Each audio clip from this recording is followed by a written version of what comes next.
Hello and welcome to the channel.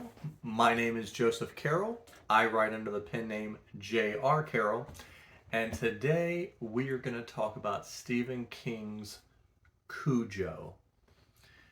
Now, I've been walking through Stephen King's catalog here recently, and as I was seeing things, this book just kind of, came across the screen, and I thought, man, that's kind of brings back memories.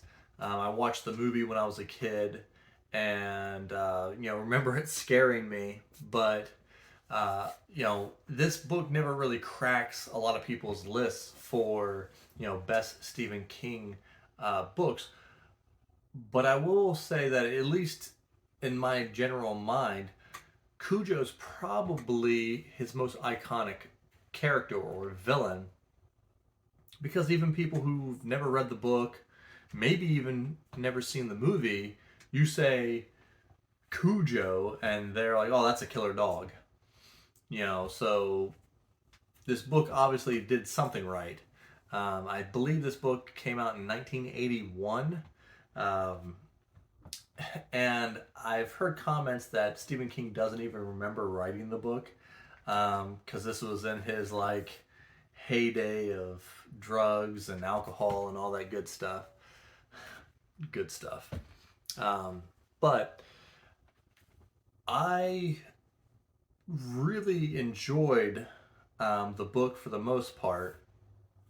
Um, you start it starts off kind of you giving you what you think you're going to get here, which is the story of the dog and how it was, how it came to get rabies. Um, but then it kind of backs away from that, and in Stephen King fashion, uh, he starts telling you about other families in the town of Castle Rock, where most of his or a lot of his books are set. Now, normally I don't like that when you just kind of just go off, but Stephen King, he does it brilliantly because he keeps pulling you back, and he actually even gives you the perspective of Cujo in this book, what his thoughts are, um, and everything. Which it doing that put a lot of tension in it because you go away from him and we learn about, I guess you would say it seems like the main characters are Tad, which is the boy, and his mother Donna, and all that's the family dynamic.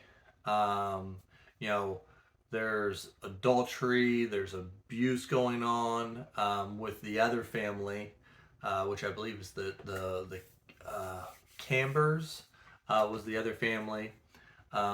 Their father, the father of the family, Joe Cambers, was a abusive guy, and it kind of shows you like his wife's they're the owners of Cujo, and she's trying to figure out a way to make her marriage work, as as well as um, the Trentons, Donna, Tad, and then the dad, Vic, who is um, a big marketing guy who's they're having, he goes off on the tangent about they're having issues with their marketing company, but he does it very masterfully.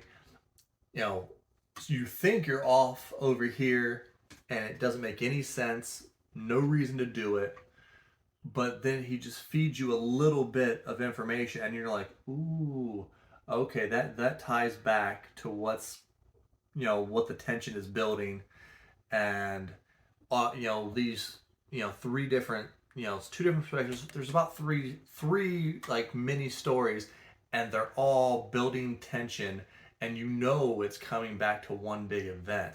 um, but he just he it's a little bit similar to what he did in Carrie, um, the style is still very similar. Um, but I don't know if I've seen or read another book that builds tension to a specific moment better than this. And again, King has that thing of bad endings. Um, but the ending for this book is not prepared for it. I I'm not gonna give any big spoilers here, but he knocks this one out of the park. It is a wild kind of ending ride. You don't know which way it's gonna go, um, but if you are just getting into Stephen King and you've been putting this one off to the side because it's not as well known, it's not as spoken as highly of as like The Stand or It, a lot of those, um, pick this one up. It's only a little over 300 pages. It's a quick read. You can knock it out in a couple of days, um, and you will know why he is like one of the masters of suspense. Um, it keeps you kind of on the edge of your seat, wondering, oh, what's going to happen? Which way is this going to go? Um, but if you like this, this kind of run through Stephen King and whatnot, don't forget to like, subscribe, leave a comment if you've read this book or you watched the movie when you were a kid. Give me some feedback of how you felt about it. Other Stephen King books that you think are similar to this, and we'll catch you in the next video.